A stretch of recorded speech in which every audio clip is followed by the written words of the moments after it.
Okay तो finally अपने पास आ चुका है भाई सिंपल वन। आज इस स्कूटर को हम चला के देखने वाले हैं चढ़ाई पे, नॉर्मल रोड पे, एक्सेलरेशन, ब्रेकिंग, हैंडलिंग, ये इंप्रूव करना पड़ेगा कंपनी को। 10 भी हो गया। क्या अच्छा लग रहा है, क्या लग रहा है बेकार, सब कुछ इस वीडियो में आज आपको पता लग जाएगा और थोड़ा बहुत कंपैरिजन भी करेंगे जिससे कॉम्पिटिटर बन जाते। तो स्टार्ट करते हैं 0 से 40 एक्सेलरेशन से। ओके तो एक्सेलरेशन टेस्ट करते हैं सबसे पहले इको मोड में। 1 2 3 काफी स्लो है। 40 होने में टाइम लग रहा है। 40 डन। 60 यहाँ पे नहीं हो पाएगा क्योंकि यहाँ पे जो मैक्स स्पीड है वो 45 की है, इससे ज़्यादा नहीं चलेगा। अब राइड मोड में 1 2 3 ये थोड़ा सा स्लो था, तो इको से फास्ट है। इसमें टॉप स्पीड सिर्फ 70 तक रहती है। ओके तो 0 से 40 डैश मोड 1 2 3 ये भी काफ़ी क्विक है। 40 डन, 60 डन,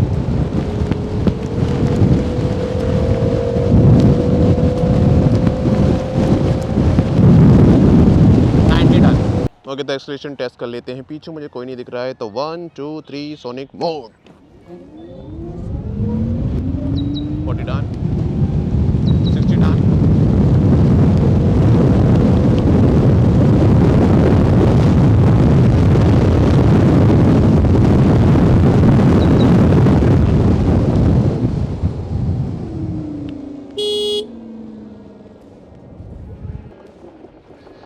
ओके तो अपना 0 to 40 टेस्ट हमने कर लिया है। अब स्कूटर के डिज़ाइन के बारे में, लुक्स के बारे में क्या डिफरेंस हो जाता है, ये वाला 5000 महंगा, ये वाला 5000 सस्ता है, इसके बारे में बात करते हैं। फ्रेंड्स अगर आप देखोगे तो फ्यूचरिस्टिक डिज़ाइन है जो कि मुझे पर्सनली अच्छा लगा है। स्कूटर डिज़ाइन जो आप देखोगे हर जगह के ना एक शेप बन जाती है कॉनिकल सी, यहाँ पे बन गई, फिर यहाँ पे बन गई और फेंडर में भी बन गई। एलईडी हेडलाइट्स का यहाँ पे यूज़ किया गया है। सिंपल यहाँ पे लिखा हुआ है, नंबर प्लेट आ गई और यहाँ पे जो इंडिकेटर्स हैं वो भी काफ़ी अच्छी शेप में है। अगर मैं जला के दिखाऊँ, ओके तो ये इंडिकेटर नहीं है भाई, इंडिकेटर यहाँ पे है, ये आपकी DRL हो जाती है जो कि रात में अच्छी सी लुक बनाती है। बाकी नीचे की तरफ चलें, फ्रंट में आपको रेड कलर का 12 इंच का व्हील देखने को मिलता है। टायर साइज हो जाता है 90 बाई 90। डिस्क ब्रेक जो है वो 200 mm का फ्रंट में, रियर में 190 का है। साइड में रिफ्लेक्टर आ गया, बाई ब्रेक के कैलिपर आ गए, टेलीस्कोपिक सस्पेंशन। एक चीज़ हो रहा है कि इन्होंने ना ये फ्रंट वाला पार्ट आई डोंट नो क्यों ओपन रखा हुआ है, यहाँ से आपको शायद फिर भी दिख रहा होगा। ये जो स्पेस है मुझे आइडिया नहीं है कंपनी ने ऐसा क्यों करा है, ऐसे ओपन रखा है। यहाँ पे चेसी भी आपको दिख रही है, बैटरी पैक दिख रहा है, कंट्रोलर वगैरह दिख रहे हैं और भी अदर कंपोनेंट दिख रहे हैं। अब जब ये स्कूटर चलेगा मट्टी भी उड़ेगी, कीचड़ भी आएगी और वो जाके सीधा जमेगी। एक कंसर्न ये बनता है कि भाई बैटरी डैमेज होगी, तो मे बी ना भी हो क्योंकि IP67 रेटिंग के साथ ही आता है, पानी वगैरह से कोई दिक्कत नहीं हुआ। लेकिन ओपन रखना फिर भी मेरे हिसाब से ठीक नहीं है। और यहाँ पे आई थिंक हीट सिंक भी लग रही है जिससे हवा जाएगी, लेकिन हवा के साथ यहाँ पे कीचड़ भी जाएगी जो कि मे बी फ्यूचर में प्रॉब्लमेटिक हो सकता है या फिर साफ सफाई में भी दिक्कत हो सकती है। बाकी साइड में आपको साइड स्टैंड देखने को मिल जाता है जो कि स्टडी सा है। स्कूटर को अगर मैं इससे खड़ा कर दूं तो इजीली हो जाता है। और क्या है, फुट पैक यहाँ पे एम्बेडेड वाले आते हैं, अलग से निकालने की कोई ज़रूरत नहीं है। बॉडी पैनल मैंने आपको पिछली जो वीडियो दिखाई थी सेम पैनल यहाँ पे यूज़ हो रहे हैं, थोड़े से हल्के हैं ईथर के मुकाबले या TVS में भी यार रिसेंटली कमी कर दी है, उन्होंने भी क्वालिटी चेंज करके हल्की कर दी है। बाकी स्विंग आर्म यहाँ पे मुझे काफ़ी अच्छा लग रहा है, एल्यूमिनियम स्विंग आर्म है जो कि लुक काफ़ी अच्छी बना रहा है। पीछे की तरफ आ जाएं तो आपको बेल्ट ड्राइव देखने को मिलती है, सारी गार्ड है यहाँ पे। और इस वाले के अंदर हमें सारी गार्ड देखने को नहीं मिलता, लेकिन उस वाले में देखने को मिलता है, तो उसे दिखा देता हूँ। ये रहा भाई सारी गार्ड जो कि एज ए एक्सेसरीज आता है, अलग से लेना पड़ता है, जिसकी क्वालिटी ठीक है। तरफ आ जाए तो भाई जो लुक है ये भी फ्यूचरिस्टिक है। थोड़ा सा ऐसा लग रहा है कि काम और हो सकता था, है ना, ऐसा लग रहा है, हल्का सा अनफिनिश्ड है। बाकी क्या देखने को मिलता है तो यहाँ पे आपको टेल लाइट देखने को मिलती है, यहाँ पे इंडिकेटर आ गए, साउंड के साथ आते मैंने साउंड ऑफ कर दिया, इरिटेट कर रही थी मुझे। बाकी इस तरफ भी सेम डिज़ाइन, नीचे सिंपल वन लिखा हुआ है जो कि ठीक ठीक लग रहा है। डिज़ाइन टेल का जो है थोड़ा सफिस्टिकेटेड सा है, हिलता है, ज़्यादा तो नहीं हिल रहा है। फ्यूचर का पता नहीं, अगर कोई ओनर है जो ऑलरेडी यूज़ करें सिंपल वन को तो बता सकता है कि चलाते हुए लॉन्ग टर्म में हिलती नहीं हिलती है। नंबर प्लेट आ गई, रिफ्लेक्टर आ गया, लाइट आ गई और तो सब सेम ही है। बाकी मोनोशॉक सस्पेंशन है, जो कि थोड़ा अपराइट पोजीशन में है। यहीं पे अपनी मोटर आ जाती है जो कि 8.5 किलोवाट की पीक पावर के साथ आती है। 4.5 किलोवाट इसकी नॉमिनल पावर हो जाती है। 72 न्यूटन मीटर का ये टॉर्क जनरेट करती है। ऑलरेडी आपने देख लिया 0 से 40 जाने में कितना लेता है, लेकिन कंपनी क्लेम करती है 0 से 40 जाने में 2.7 सेकंड सोनिक मोड के अंदर। बाकी धूप बहुत ज़्यादा गाड़ी हो रही है तो आई थिंक कहने की ज़रूरत नहीं है। वीडियो को लाइक कर सकते हो, चैनल को सब्सक्राइब कर सकते हो और बेल आइकन भी दबा लो भाई। सीट हाइट की बात करते हैं तो मेरी 5'9" हाइट है, और अगर आप मतलब आप नहीं, और अगर 5'9" का बंदा ऐसे बैठेगा तो कुछ ये पोजीशन आएगी जो कि काफ़ी अपराइट है, कंफर्टेबल है। हैंडल भी आपके थोड़े से ऊपर हैं कंपैरिजन टू एथर, उसके थोड़े नीचे होते हैं। ओला के थोड़े से और ऊपर होते हैं। ओला से आई थिंक चुनना सा ही थोड़ा नीचे होगा या फिर बराबर भी हो सकता है। साइड बाय साइड कंपेयर करके ज़्यादा पता लगेगा। बाकी ये पोजीशन बन जाती है जो कि मेरे सबसे कंफर्टेबल है। मेरे बैठने के बाद अगर मैं कंफर्टेबली बैठ जाऊं तो पीछे की तरफ कुछ इतना स्पेस बचता है जहां पे आई थिंक एक बंदा इजीली बैठ जाएगा। थोड़ा भारी भी होगा तो ही बैठ जाएगा। बाकी यहाँ पे भी थोड़ा सा बंदा बैठ सकता है। एक चीज़, अब ये जो चीज़ आपको दिख रही है ना, ये थोड़ी सी मुझे एनोइंग लगी है या फिर इसे इंप्रूव किया जा सकता है। होता ही है, जैसे आप इस स्कूटर पे बैठते हो और आपने ऐसे एक तो यहाँ पे ये पंगा है कि मुझे आदत हो रही है हीरो वीडा की एथर की। तो यहाँ पे जैसे मैं बटन दबाता हूँ, यहाँ पे रिवर्स दे रखा है इन्होंने, इनका हिसाब थोड़ा सा उल्टा है। यहाँ पे रिवर्स है और यहाँ पे स्कूटर को रनिंग मोड में लाने का है। तो बार बार मैं इसे दबाता हूँ तो ये रिवर्स में लग जाता है। बटन दबा के ऊपर का इसे मैं ऑन कर देता हूँ। ठीक है, मोटर ऑन हो गई है। तो जैसे ही रेस देते हैं तो आगे वाला बंदा तो कंफर्टेबली बैठता है, लेकिन पीछे वाला थोड़ा सा दब जाता है। इसके लिए मैं अभी आगे टेस्ट करके दिखाता हूँ कि क्या होता है एक्चुअल में। अब ये चीज़ होती है जो कि पीछे वाले बंदे के साथ होती है, आगे वाले के साथ नहीं होती है। तो ये डेफिनेटली आई थिंक सीट की कुछ पोजीशन चेंज करके या फिर यहाँ पे कुछ चीज़ ऐड करके इसे सॉल्व किया जा सकता है, क्योंकि अभी ये थोड़ी टेपर में है और यहाँ पे कैविटी सी बन जाती है। तो बंदा जो है इसमें शिफ्ट हो जाता है धीरे से। बाकी अगर स्कूटर के डिज़ाइन की बात करें तो पर्सनली मुझे स्कूटर का डिज़ाइन पसंद आता है। लगता है कि भाई एथर का कोई विकसित रूप है। ये एथर से काफ़ी बड़ा है साइज़ में। मेरी 5'9" हाइट के अकॉर्डिंग आपको ये स्कूटर इतना दिखेगा। जो भी बंदे थे जिन्हें एथर बच्चा लगता था कि यार हमारी हाइट है 6 फीट और एथर जो काफ़ी छोटा सा लगता है, उनके लिए ये स्कूटर मैं कहूँगा स्पेशली बनाया गया है। इन्होंने स्कूटर को आगे से ही बड़ा करा है, प्लस स्कूटर को चौड़ा भी इन्होंने करा है। इसका जो फुटबोर्ड है काफ़ी चौड़ा है अगर आप कंपेयर करते हो एथर से। यहाँ पे इन्होंने मैट लगा रखी है, अगर मैं थोड़ा सा हटा दूँ, और यहीं पे इसकी बैटरी लगी हुई है। ये ऐसे में भी चौड़ा है और ऐसे भी मुझे थोड़ा स्पेस ज़्यादा लग रहा है। ये वापस मैंने लगा दी। यहाँ पे एक बजर टाइप स्पीकर हो जाता है जिससे आवाज़ आती है इंडिकेटर वाली, अभी हमने बंद कर रखी है। बाकी ये हो गया इसका हुक, ये हो गई चाबी जो कि हम ऑलरेडी देख चुके हैं। और यहाँ पे है साइड में पोर्ट इसका चार्जिंग वाला। टाइप 6 पोर्ट हो जाता है जो कि आपको ओला में देखने को मिलता है, सिंपल वन में देखने को मिलता है, अल्ट्रा वॉलेट में देखने को मिलता है और TVS X में देखने को मिलता है। बाकी मेन चीज़ की बात करें तो भाई इसके अंदर आपको चाबी देखने को मिल जाती है जो कि 2 हो जाती हैं, यहाँ पे लगती हैं। अगर मैं इसे ऑन कर दूँ तो ऐसे ऑन हो जाएगा। कुछ एनिमल साउंड इन्होंने यहाँ पे यूज़ करी है। देखो अगर मैं बंद करके चलाऊँ तो आपको एनिमल चिड़िया की आवाज़ आती है, और कुछ आती है यहाँ पे जब हम स्कूटर को रनिंग मोड में डालते हैं।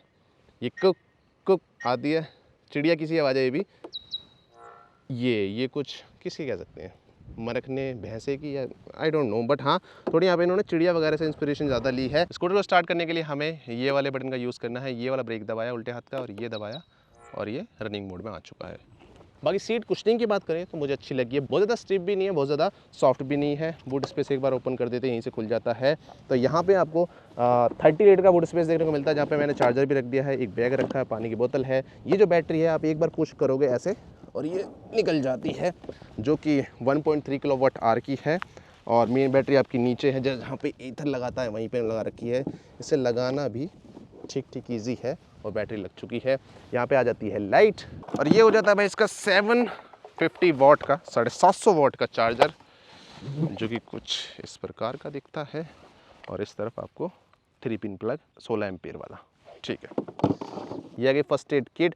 ये चीज़ आप ऑलरेडी जानते हो। ये चीज़ आपको लग रहा होगा यार ये क्या है, तो देखो ये है रियर साइड। इसका मतलब क्या है, जब इसे आप बंद करोगे ऐसे तो बैटरी जो है वो इंटैक्ट रहे, ऊपर नीचे ना झूले, उसके लिए यहाँ पे लगा रखा है। क्योंकि लॉक तो रोकेगा लेकिन फिर भी ये ऊपर नीचे हो सकती है, अगर एक्सट्रीम गड्ढों में जाती है तो उसे रोकने के लिए लगा रखा है। जैसे आप इसे ऐसे करोगे तो ये बैटरी को दबा के रखेगा ताकि बैटरी इंटैक्ट रहे। और एक चीज़ कंपनी ने और बताई भाई हमें कि अगर आप इस सीट को ऐसे बंद करते हो, ढंग से लॉक नहीं करते हो, तो जो अंदर वाली बैटरी है ये चार्ज नहीं होगी। इसके लिए पूरा ऐसे बंद करना पड़ेगा। ग्रैब रेल जो है वो इन्होंने रेड कलर में देख रखी है, जो कि स्पेशल एडिशन में आती है। स्पेशल एडिशन में क्या आता है, दोनों स्कूटर में आपको साइड बाय साइड दिखाता हूँ। साथ में खड़े कर दिए भाई। 5,000 महंगे में आपको क्या मिलेगा? सबसे पहले रेड व्हील देखने को मिल जाते हैं, वहाँ पे हमारे ब्लैक देखने को मिल जाते हैं, प्लस ये वाला जो पार्ट है उसमें आपको ब्लैक दिखता है, यहाँ पे रेड हो गया। तीसरी जो मेन चेंज हो जाता है वो हो जाता है भाई इसकी ग्रैब रेल। यहाँ पे ब्लैक देखने को मिलती है, यहाँ पे रेड। ग्रैब रेल की अगर मजबूती की बात करें तो पतली सी तो लग रही है, बट स्टडी है, ठीक है। थोड़ा पीछे होके भी मैं बैठूँ तो आपको दिख रहा है कि भाई जो मेरे घुटने हैं वो आगे नहीं टकराएंगे। अच्छा खासा यहाँ पे स्पेस है, ऊपर भी और नीचे भी। चाबी से भी नहीं टकरा रहे हैं। और ये कुछ पोजीशन बननी है, ये राइडिंग ट्रायंगल बन रहा है। उसके बाद डैशबोर्ड की बात करें तो जितने भी स्कूटर हैं मार्केट में, पर्सनली ये वाला जो पार्ट होता है, जो डैशबोर्ड वाला होता है, मुझे सबसे बढ़िया इसका ही लगता है। क्यों लगता है भाई? हम तो बैटमैन फैन हैं, तो बैटमैन वाली यहाँ पे लुक आती है, बहुत ज़्यादा अच्छा लगता है भाई। हालांकि आपको डिस्प्ले सिर्फ इस वाले एरिया में देखने को मिलेगी जो कि 7 इंच की टच स्क्रीन है। रिस्पॉन्सिव वाइज मेरे को ये डिस्प्ले अच्छी लगी है। UI UX जो है इनका वो भी काफ़ी स्मूथ है। ज़्यादा फीचर आपको नहीं देखने को मिलेंगे जितना हमें ओला में देखने को मिलते हैं, फिर एथर में देखने को मिलते हैं, लेकिन जितने भी हैं वो ईजिली टच स्क्रीन से आप कंट्रोल कर सकते हो। टच यहाँ पे काफ़ी रिस्पॉन्सिव है। क्विकली अगर मैं बताऊँ तो यहाँ पे क्या क्या देखने को मिलता है, आप यहाँ पे ड्राइविंग लाइसेंस अपना अपलोड कर सकते हो, सेम RC व्हीकल इंश्योरेंस, यहाँ पे आपके व्हीकल की डिटेल आ गई। माई व्हीकल में जाके आप TPMS देख सकते हो कि भाई टायर प्रेशर कितना है, जैसे यहाँ पे दिख रहा है फ्रंट का 31, पीछे का 32। बैटरी की डिटेल आ जाती है, हेल्थ दिखाया था कि हेल्दी है या नहीं है। मेन बैटरी में आपकी 63% बैटरी है, पोर्टेबल में 100% है। मेन बैटरी जब 20% पे आ जाती है जब पोर्टेबल बैटरी का यूज़ स्टार्ट होता है, उससे पहले पोर्टेबल बैटरी जैसी है वैसी की वैसी रहती है। रेंज आपको दिख रही है कौन से में कितनी मिलेगी। डिस्टेंस यहाँ पे दिखा देता है। कस्टमाइजेशन में आपको ब्राइटनेस देखने को मिल जाती है, ऑटो भी कर सकते हो, 4 थीम देखने को मिल जाती है। टर्न इंडिकेटर के साथ वॉइस चाहिए, पार्क सिस्टम में वॉइस चाहिए, दोनों कंट्रोल कर सकते हो। बाकी ये लाइट वगैरह का ऑप्शन है, welcome light, exit light, drop safe.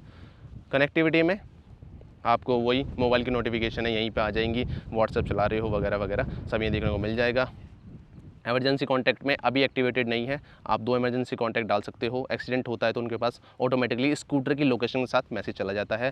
System info में आपका आ जाता है कि भाई कौन सा इसके अंदर सॉफ्टवेयर अपडेट है। अगर फ्यूचर में कोई अपडेट आती है तो यहीं पर आएगी, आप अपडेट कर सकते हो। मेन चीज़ यहाँ पे यही है। और एक चीज़ और है कि स्कूटर को अगर आपको ऑफ करना है तो आप इसे शट डाउन भी कर सकते हो। यहाँ से क्लिक करके शट डाउन करना है तो उससे होगा क्या, जैसे आपने ओला में देखा होगा वेकेशन मोड, वैसे इसके अंदर हो जाता है शट डाउन मोड। अगर स्कूटर आप 100% चार्ज करके स्कूटर खड़ा कर देते हो अपने घर में तो लगभग 30 दिन तक वो चल पाएगा, उसके बाद उसकी बैटरी ड्रेन हो जाएगी। लेकिन अगर शट डाउन मोड ऑन कर दिया तो वो 60 दिन तक चल जाता है। तो ठीक फीचर है। जैसे आप इसे डालते हो रनिंग मोड में तो ये ऑटोमेटिकली डिस्प्ले यहाँ पे आ जाएगी।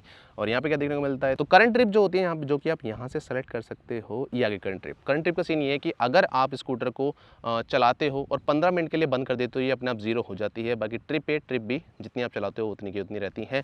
नीचे आगे भाई अपनी एवरेज स्पीड जो कि आपकी जर्नी की होगी, ओडोमीटर आ जाता है, बीच में स्पीडोमीटर, साइड में आ जाते हैं भाई अपने मोड के इंडिकेटर्स, कौन से मोड में आप चल रहे हो। जैसे बटन से सेलेक्ट करोगे, इन वाले बटन से सेलेक्ट होता है, यहाँ से सेलेक्ट हो गए। ऊपर आ रही है बैटरी, बैटरी के ऊपर लॉन्ग प्रेस करने पे आपको दोनों बैटरी की डिटेल देखने को मिल जाती है। ये आ गया भाई पार्किंग का बटन, मैनुअली भी कर सकते हो आप ऐसे दबा के, और यहाँ से भी टच स्क्रीन से भी कर सकते हो। ये आ गया मैप का बटन। मैप जो है थोड़ा सा स्लो लगता है मुझे, और जितना भी हमने यूज़ करा है अभी तक थोड़ा इनएक्यूरेट भी लगा है। कई बार वो थोड़ा पजल हो जाता है, गलत रास्ता दिखा देता है। स्टार्ट होने में भी थोड़ा सा टाइम लेता है, 5 सेकंड लेगा। मैप माई इंडिया का मैप हो जाता है गूगल मैप के अकॉर्डिंग मुझे थोड़ा सा इनएक्यूरेट, और थोड़ा कई बार ये हमें पजल भी कर दे रहा था। बाकी एक चीज़ और मुझे अच्छी नहीं लगी कि जब आप स्कूटर को चला रहे होते हो तो ना बहुत छोटा दिखाता है। एक्चुअल में हमें गूगल मैप की आदत हो रही है जहाँ पे काफ़ी जूम हो के हमें दिखाया जाता है। ये जब भी आप नेविगेशन चालू कर देते हो तो काफ़ी छोटा सा दिखता है, जो कि अगेन थोड़ा सा कम अच्छा लगता है। बाकी यहाँ पे भी आप जब चल रहे हो तो भी आप मोड चेंज कर सकते हो, यहीं पे दिख जाएगा। तो मेन डिस्प्ले के अंदर यही देखने को मिलता है। इनका जो मोबाइल एप्लीकेशन है वो अभी प्ले स्टोर पर देखने को नहीं मिलेगा। इन्होंने बताया कि बीटा ऐप है वो, कंपनी वालों ने फिर भी हमारे फ़ोन में डाल दिया है APK के थ्रू। जहाँ पे क्या क्या देखने को मिलता है मैं आपको क्विकली दिखा देता हूँ। तो ये हो जाता है भाई इसका डैशबोर्ड, जहाँ पे आपको स्कूटर दिख गया, सारी चीज़ दिख रही है, इको मोड, रेंज वगैरह, ओडोमीटर दिख गया, यहाँ पे कितनी CO2 सेव कर दी हमने, बैटरी परसेंटेज, प्रोजेक्टेड रेंज दिखाता है, एवरेज स्पीड, राइड स्टैटिक्स, ये आ गया मैप का, ठीक है। और कई सारी चीज़ें हैं जो कि अभी तो ऐप ही नहीं आया है, तो बहुत सारी चीज़ें हैं जो ये फ्यूचर में लेके आने वाले हैं। जैसे कि पुश लोकेशन का, मोबाइल से आपने लोकेशन भेज दी डिस्प्ले के अंदर स्कूटर की, वो भी हो जाएगा फ्यूचर में। बाकी एक चीज़ और है कि जो अपना SOS फीचर होता है, इमरजेंसी आपका एक्सीडेंट हो जाता है, आपका नहीं होगा, आपका नहीं, किसी का भी एक्सीडेंट होता है जो कि इस स्कूटर को चला रहा है, तो उसकी जो लोकेशन पहुंच जाती है वो अभी एक्टिवेटेड नहीं है, फ्यूचर में आएगा। तो सारी चीज़ें अभी बेटा में हो जाती हैं। कब कंपनी लाएगी ये तो कंपनी बता पाएगी। बाकी हैंडलिंग की बात करें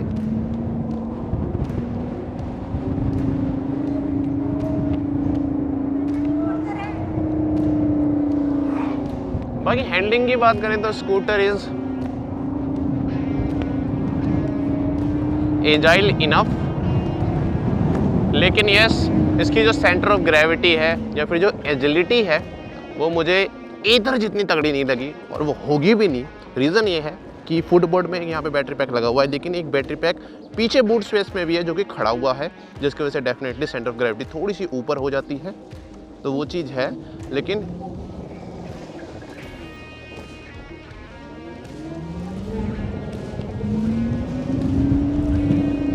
अब थोड़ा रिस्पॉन्स की बात करें तो 1 2 3 इको मोड में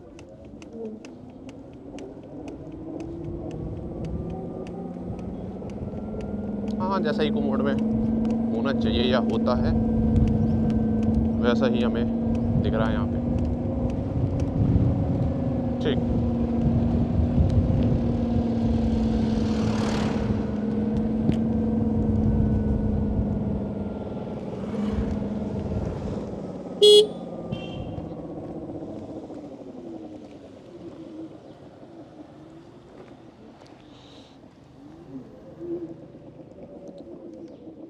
राइड मोड में करूँ तो स्टार्टिंग से देखें तो राइड मोड में फिर भी अच्छा उठता है।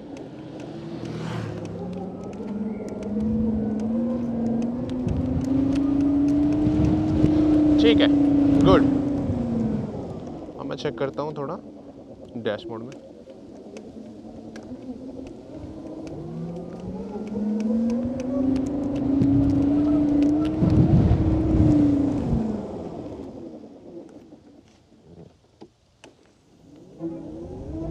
बहुत ज़्यादा रिस्पॉन्सिव नहीं लग रहा है मेरे को। एक बार सोनिक में करके देखते हैं।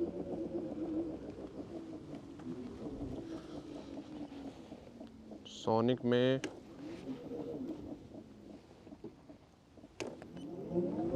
ओके, तो सोनिक भी कोई बहुत ज़्यादा फास्ट नहीं है, एकदम ऐसे उठ के भगता नहीं है जैसा मुझे ईथर में देखने को मिलता है।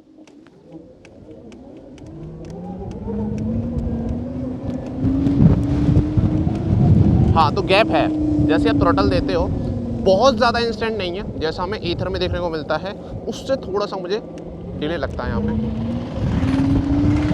थ्रॉटल रिस्पॉन्स के साथ मैंने एक चीज़ जो नोटिस करी है वो ये है कि स्कूटर की जब आप ऐसे रेस देते हो, देने के बाद जैसे आप छोड़ते हो, मोटर से पावर आनी बंद होती है, उसमें थोड़ा टाइम लगता है। मैं वो करके दिखाता हूँ थोड़ा सा।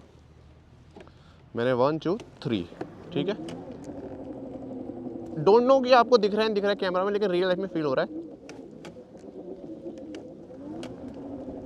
इसे मैं पहले सोनिक में कर देता हूँ, सोनिक में ही है।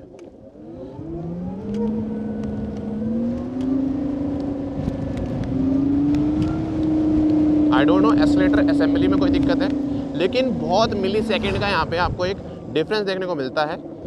लैग आता है एक्चुअल में अगर आप रेस देके छोड़ते हो तो। स्कूटर देखो, स्कूटर फिर भी भगता है। अगर मैं स्लो मोशन में आपको दिखाऊं, अभी नहीं हुआ, इस बार नहीं हुआ, अभी दिखाता हूँ मोड़ के।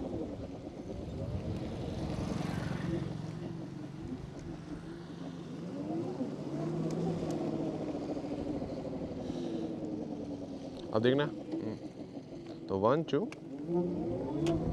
हाँ, तो छोड़ने के बाद भी हल्का सा डिले आता है। देखो ये बढ़ रहा है, तो पावर जो एकदम से कट ऑफ हो जानी चाहिए, जो कि नहीं हो रही है। ऊपर जाके फिर कम होना स्टार्ट होता है, हल्का सा लैग है। बाकी ब्रेकिंग चेक करते हैं कि अगर हम बहुत तेज़ी से ब्रेक लगाएं तो क्या होता है। 1 2 3 60 से लगाएंगे।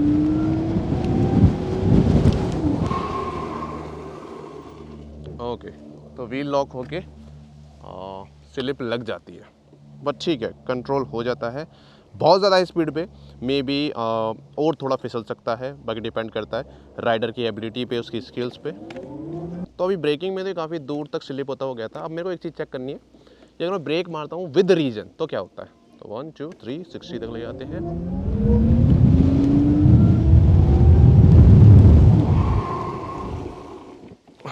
ओके, तो पहले से बहुत जल्दी रुक गया। अगर राइडिंग स्टाइल के बारे में बात करें तो जितना मैं सोच रहा था कि ये स्कूटर एग्रेसिव होगा, उतना ही एग्रेसिव तो नहीं है। मैं सोच रहा था कि ईथर जैसी इसकी राइड क्वालिटी होगी, उतनी नहीं है टू बी ऑनेस्ट। बट हाँ, जैसी ओला की बिल्कुल प्लेन राइडिंग स्टाइल है उससे ये ऊपर है, ईथर से नीचे है। सोनिक मोड भी ठीक है, लेकिन हाँ एक चीज़ देखो, अभी भी वही हुआ था जो मैंने आपसे वीडियो में पहले कहा था। आई थिंक ये इम्प्रूव करना पड़ेगा कंपनी को कि रेस छोड़ने के बाद भी स्कूटर हल्का सा आगे जाता है, जो कि नहीं जाना चाहिए। बाकी स्कूटर को चलाना बहुत ज़्यादा इजी लग रहा है मेरे को, कोई भी कॉम्प्लिकेशन नहीं है, हैंडल इजीली हो जा रहा है, हैंडल करना इजी है, कोई हार्ड नहीं है इसे हैंडल करना। इंडिकेटर साउंड थी, काफ़ी लाउड है। बाकी ये जो साउंड है, एक बार साउंड सुनो, साउंड कितनी प्यारी आ रही है। बराबर माइक अब चल रही है, उसका बिल्कुल भी साउंड नहीं आ रहा आपको, मतलब टायर का आ रहा होगा बस। लेकिन इस स्कूटर में साथ में ना वाली साउंड आ रही है, जो कि मैं कहूँगा इस स्कूटर की राइडिंग को थोड़ा डिफरेंट बना रही है राइडर के पर्सपेक्टिव से। एक तो मोटर की वाइंडिंग की आवाज़ आती है, देखो फिर हुआ, तो ये चीज़ डेफिनेटली इन्हें इम्प्रूव करनी पड़ेगी। ये मल्टीपल टाइम्स हुआ है। मोटर वाइंडिंग की आवाज़ आई डोंट नो आपको आ रही है नहीं आ रही है, बट वाली आवाज़ भी आती है इस स्कूटर के साथ। तो स्कूटर इज़ लाउड इनफ। हम चलते हैं थोड़ा पहाड़ों की तरफ। एक मुझे टेस्ट करना है जो कि है टॉर्चर टेस्ट अपना। इको मोड के अंदर ज़्यादा से ज़्यादा वेट डाल के देखते हैं ये ऊपर चढ़ पाता है नहीं चढ़ पाता है। चलो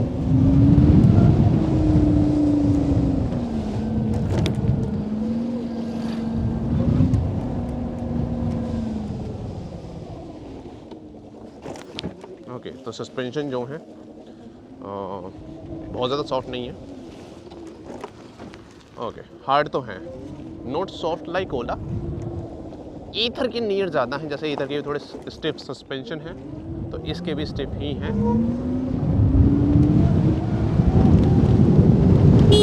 ओके, तो अब इस स्कूटर थोड़ा सा टॉर्चर करते हैं। इको मोड में लगा के इसे इस पहाड़ पे चढ़ाने वाले हैं दो बंदे के साथ। एक भाई अपना पीछे बैठा हुआ है, लगभग 150 किलो हो जाता है। इससे ये पता लगेगा कि भाई इको मोड कितना पावरफुल है। तो 1 2 3 ओके, थोड़ा लोड तो मान रहा है स्कूटर। 15 16 ये यहाँ पे बहुत ज़्यादा खड़ी चढ़ाई है। ओके, यहाँ पे बिल्कुल स्लो हो गया स्कूटर। 10 11 11 है। ओके, 10 भी हो गया, लेकिन जैसे तैसे ये चढ़ गया, ऑलमोस्ट चढ़ गया। और ठीक है भाई, गुड वर्क। इको मोड भी इतना वीक नहीं है जैसा हमें ओला में देखने को मिलता है।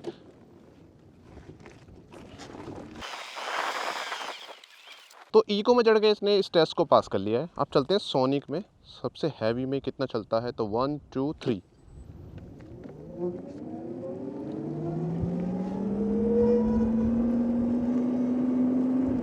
ओके, तो अच्छी खासी स्पीड पकड़ के ये ईजिली चढ़ गया, तो चढ़ाई वगैरह पे दिक्कत नहीं होगी। ओके, तो हमने यहाँ पे मोस्टली सारी चीज़ों की बातें कर ली हैं। अब बात करते हैं इसकी प्राइसिंग की, बैटरी की और रेंज की। तो इसके दो वेरिएंट आते हैं, सिंपल डॉट वन जो कि 1,45,000 एक्स शोरूम प्राइस के साथ आता है। दूसरा आता है ये बड़े बैटरी पैक के साथ, जहाँ पे हमें 5 किलोवाट का बैटरी पैक देखने को मिलता है। दोनों को मिला के इसकी प्राइसिंग होती है 1,67,000 एक्स शोरूम। अब यहाँ पे रेंज का सीन है, तो जनरेशन 1.5 में रेंज पहले के मुकाबले बढ़ चुकी है up to 36 kilometre. Simple one में आपको देखने को मिलेगी 248 किलोमीटर की आईडीसी रेंज, रियल वाली आप मान सकते हो 180 किलोमीटर के आसपास। जबकि सिंपल डॉट वन के अंदर आपको 181 किलोमीटर की आईडीसी रेंज देखने को मिलेगी, रियल में आप मान सकते हो 130 135 के आसपास। फिजिकली यहाँ पे कोई भी चेंजेस नहीं है, स्कूटर पहले जैसे ही है, लेकिन हाँ सॉफ्टवेयर द्वारा पावर ट्रेन को एफिशिएंट करके थोड़ी रेंज को बढ़ाया गया। एक चीज हो रहा है यहाँ पे, जो उसके राइडिंग मोड्स हैं वो चेंज होते जाते हैं आपकी बैटरी परसेंटेज के अकॉर्डिंग। जैसे कि सोनिक जो है वो सिर्फ आपका 62 से 100% तक की बैटरी पे चलेगा, उसके बाद वो बंद हो जाएगा। जैसी 52 तक बैटरी आएगी फिर डैश मोड आ जाएगा, फिर 35 पे अपना राइड मोड, और 20% के आसपास इसका इको लग जाता है। व्हीकल वारंटी की बात करें तो 3 साल या फिर 30,000 किलोमीटर पूरे व्हीकल की वारंटी हो जाती है, जिसमें बैटरी भी आती है। लेकिन इसे एक्सटेंड करा सकते हैं 5 साल या फिर 60,000 किलोमीटर करानी है तो उसके लगेंगे 5400 रुपये 5500 रुपये, और अगर आपको 8 साल या फिर 80,000 किलोमीटर करानी है तो उसके लगेंगे 8,500 रुपये, जिसमें मोटर और बैटरी दोनों कवर हो जाती है। लेकिन बेस वारंटी मुझे फिर भी थोड़ी सी कम लगी है। स्कूटर को हमने 30-40 किलोमीटर चलाया, जिसमें से हमने 9 किलोमीटर से डायरेक्टली हाईवे पे भगाया था। वहाँ पे हमें कोई भी हीटिंग की दिक्कत देखने को नहीं मिली। इवन हमने बर्न आउट भी करा था, वहाँ भी कोई हमें ऐसा कुछ खास इशू देखने को नहीं मिला। पॉजिटिव की बात आ जाती है भाई, तो पॉजिटिव में कई सारी चीजें हैं जो कि मुझे गुड लगी हैं। सबसे पहले इसकी टॉप स्पीड 105 किलोमीटर की टॉप स्पीड मैं कहूँगा अच्छी हो जाती है कंपेयर टू अदर। ओला के अलावा आई थिंक कोई और नहीं देता है 100+ की टॉप स्पीड, तो वो इसमें देखने को मिल जाती है। दूसरी जो चीज अच्छी लगी भाई वो लगी इसके जो स्पीड मोड्स हैं उनके अंदर जो पावर है उसे अच्छी तरीके से कैलिब्रेट किया गया है। इको जैसा बिहेव करता है, सोनिक जैसा बिहेव करता है। ऐसा नहीं कि इको को बिल्कुल मार दिया है और सोनिक बहुत ज्यादा अच्छा कर दिया है, काफी बैलेंस इन्होंने रखा है। स्कूटर इको मोड के अंदर भी दो बंदों के साथ खड़ी चढ़ाई चढ़ जाता है। टच स्क्रीन रिस्पॉन्सिव लगी, इवन यूआई में मुझे बेटर लगा, काफी सिंपल है। और डैशबोर्ड का जो डिजाइन है बैटमैन वाला वो मुझे पर्सनली फेवरेट लगता है। स्कूटर के लुक्स भी मुझे काफी अच्छे लगे, फ्यूचरिस्टिक डिजाइन है, प्लस स्कूटर का साइज यहाँ पे थोड़ा सा बड़ा है। अब नेगेटिव्स की बात कर लेते हैं भाई, पॉजिटिव हमने अच्छे खासे गिन लिए हैं। नेगेटिव में मैंने कई सारी चीज़ें फाइंड आउट करी हैं जो कि मेरे हिसाब से इंप्रूव होनी चाहिए। सबसे पहला तो जो मैंने आपको सीट वाला करके दिखाया था वो काफ़ी अनोइंग हो जाता है पीछे वाले बंदे के लिए। जैसे आप रेस देते हो पीछे बंदा जाता है, बिल्कुल भी कंफर्टेबल नहीं है। फ्रंट वाला फिर भी ठीक बैठता है, पीछे वाले के लिए दिक्कत होती है। दूसरा मैंने जो आपको एक्सीलेटर वाली चीज़ दिखाई थी वो कई बार हुई है भाई, और वो मेरे हिसाब से अच्छी नहीं है, उससे एक्सीडेंट भी हो सकते हैं, तो इसे भी डेफिनेटली इंप्रूव करना चाहिए। ये भी एक नेगेटिव में आता है। तीसरा जो मुझे लगा वो है भाई फास्ट चार्जिंग नेटवर्क। अभी भी इस स्कूटर के पास अपना फास्ट चार्जिंग नेटवर्क नहीं है। कंपनी से मैंने बात की तो उन्होंने बोला कि भाई हम ऑनगोइंग प्रोसेस में हैं, अभी हम वेट कर रहे हैं सरकार की तरफ से कोई गाइडलाइंस आ जाए यूनिवर्सल चार्जर को लेके, तो हम उसे होल्ड पर रख के चल रहे हैं। लेकिन ये एक नेगेटिव हो जाता है क्योंकि इसके जो कॉम्पिटिटर आते हैं एथर, ओला और अपना हीरो वीडा भी हो गया, उन सभी के पास अपना चार्जिंग नेटवर्क है और इसके पास नहीं है। उसके बाद जो ये मिरर है आई थिंक ये वेट में थोड़े से हल्के हैं। होता क्या है जब आप हाई स्पीड पर भग रहे हो, सोनी की स्पीड पर आपने फुल भगा रखा है, तो धीरे धीरे ये अपनी पोजीशन चेंज कर देते हैं, तो आपको दोबारा से एडजस्ट करना पड़ता है। तो आई थिंक बाहर ही हो सकते थे या फिर यहाँ से थोड़ा टाइट हो सकता है। इसके अलावा हाई स्पीड पे भी स्टेबिलिटी में थोड़ी इंप्रूवमेंट हो सकती है। तो पॉजिटिव और नेगेटिव मैंने ऑलरेडी आपको सारे बता दिए हैं। अब बात आती है वैल्यू फॉर मनी को लेके। देखो वैल्यू फॉर मनी बोलना मेरे लिए थोड़ा सा हार्ड हो जाए क्योंकि अभी भी स्कूटर जो है एक्सपेंसिव साइड पे है। जो हमने स्कूटर चलाया है ये सिंपल 1 है जिसके अंदर 5 किलोमीटर का बैटरी पैक देखने को मिलता है। ऑन रोड प्राइस की 1,81,000 बैठ जाती है बेंगलुरु के अंदर, जो कि नहीं है, मतलब हर कोई बंदा नहीं खरीद सकता इतना महंगा स्कूटर। तो वैल्यू फॉर मनी के टर्म्स में मैं कहूँगा ऊपर तो नहीं है, थोड़ा सा नीचे ही आएगा। लेकिन अगर आपको एक स्कूटर चाहिए जो कि रेंज ठीक ठाक दे दे, डिजाइन उसका ज्यादा अच्छा हो, तो ये ऑप्शन एक आपके लिए बन जाता है जिसे आप कंसीडर कर सकते हो। वैल्यू फॉर मनी तो नहीं है लेकिन जो है वो है। पॉजिटिव नेगेटिव मैंने आपको ऑलरेडी बता दिए हैं। आप टेस्ट राइड लेके डिसाइड कर सकते हो कि आपको ये कैसा लगा। मैं जितना ऑब्जर्व कर पाया इसे चला के मैंने आपको ऑलरेडी बता दिया है। वीडियो अगर अच्छी लगी तो भाई वीडियो को लाइक कर दो, चैनल को सब्सक्राइब कर दो और बेल आइकन दबा लेना।